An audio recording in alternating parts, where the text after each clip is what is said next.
In July of 1861, Union soldiers from the North and Confederate soldiers from the South fought the first major battle in the American Civil War. They clashed at Manassas, or Bull Run, Virginia, less than 50 kilometers from Washington. The Union soldiers fought fiercely, but two large Confederate forces broke the Union attack. This week in our series, Harry Monroe and Kay Gallant tell about some of the other early battles of the Civil War. Northerners had expected to win the Battle of Bull Run. They believed the Confederacy would fall if the Union won a big military victory early in the war. Now, however, there was great fear that Southern soldiers would seize Washington. The Union needed to build and train an army quickly. President Abraham Lincoln named General George McClellan to do this. McClellan was 34 years old. The young general had two important tasks. He must defend Washington from attack, and he must build an army to strike at enemy forces in Virginia. McClellan wasted no time. He put thousands of troops into position around the city, and he built 48 forts. After this rush of activity, however, little more happened for a long time. McClellan told his wife, "I shall take my own time to make an army that will be sure of success. As soon as I feel my army is well organized and well trained and strong enough, I will force the rebels to a battle." McClellan kept making excuses for why he would not move against the enemy. His excuses became a continuing source of trouble for President Lincoln. The public, the press, and politicians all demanded that McClellan do something. They wanted to win the war, and win it right away. McClellan commanded the biggest army in the Union, the Army of the Potomac. But it was not the only army. Others were battling Confederate forces in the West. The Confederates had moved up through Tennessee into the border state of Kentucky.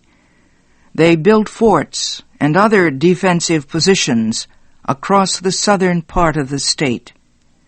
They also blocked as many railroads and rivers as they could.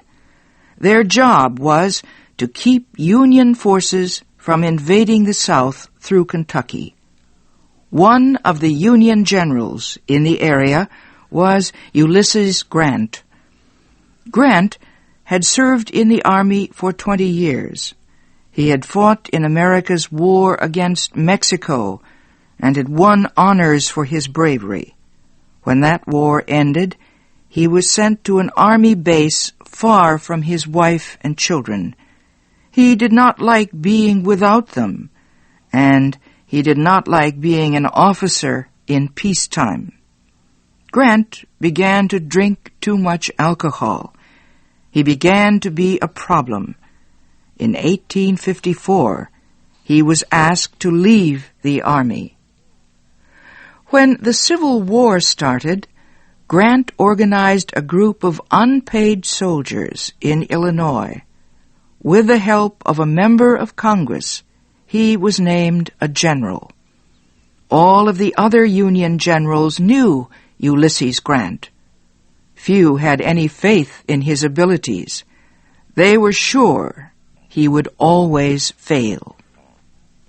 Grant, however, had faith in himself and his men.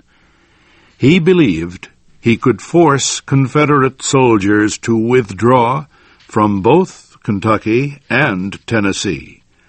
Then he would be free to march directly into the deep South, Mississippi. 2 Confederate forts stood in Grant's way. They were in Tennessee, close to the Kentucky border. United States Navy gunboats captured the first, Fort Henry, on the Tennessee River. That fort was easy to attack and not well defended. The fighting was over by the time Grant and his men got there. The second, Fort Donelson, was nearby on the Cumberland River. It was stronger and defended by 20,000 soldiers. Grant surrounded the fort and let the Navy gunboats shell it. The fighting there lasted several days. At one point, the Confederates tried to break out of the fort and escape. They opened a hole in the Union line and began to retreat. Suddenly, however, their commanding officer decided it would be wrong to retreat. He ordered them back to the fort. After that, there was no choice. The Confederates would have to surrender. The commanding officer sent a message to General Grant. What were the terms of surrender? Grant's answer was simple.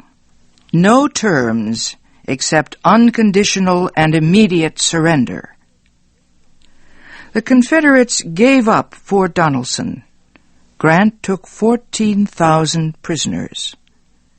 It was the greatest Union victory since the start of the war.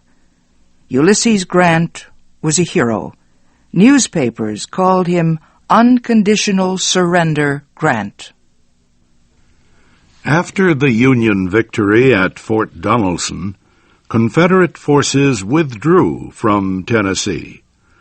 They moved farther south and began to regroup at Corinth, Mississippi.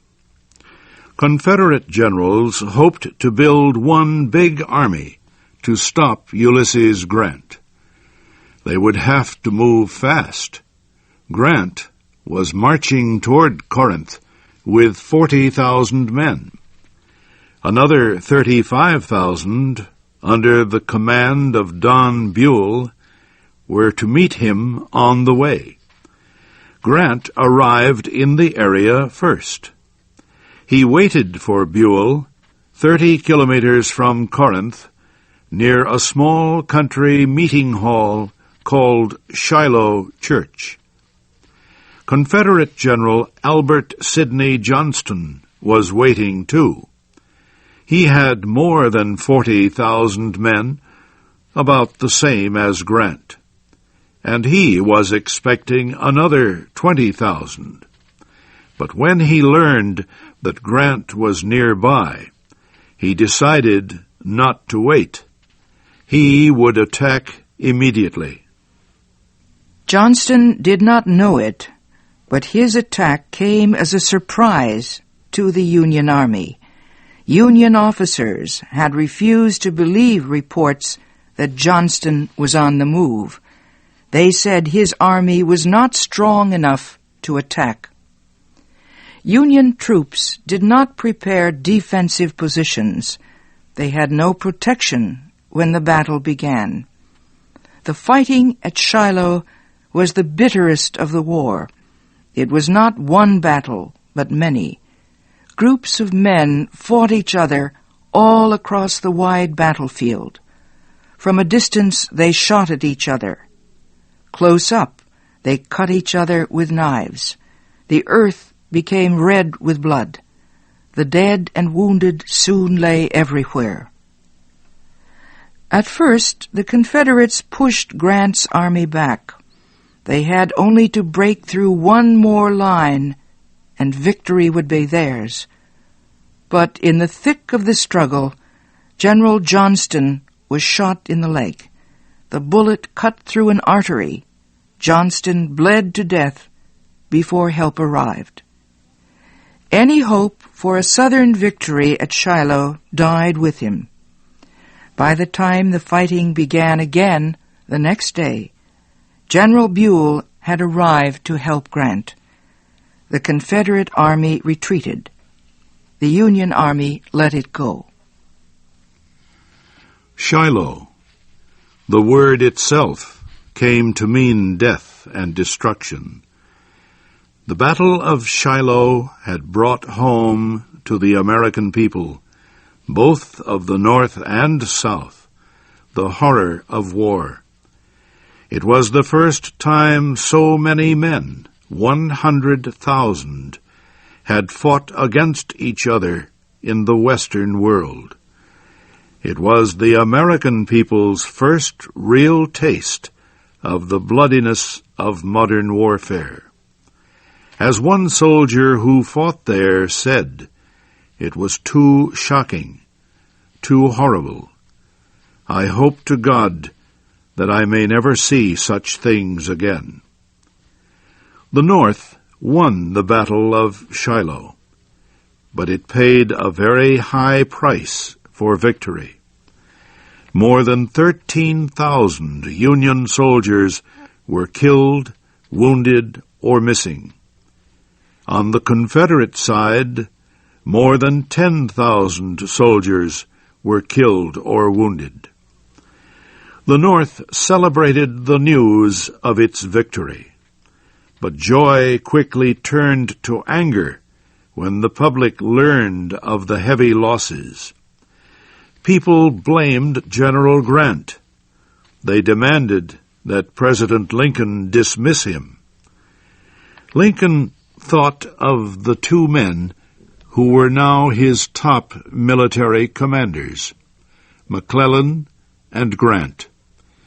They were so different. McClellan organized an army and then did nothing. Grant organized an army and moved. Lincoln said of Grant, "I cannot do without this man. He fights."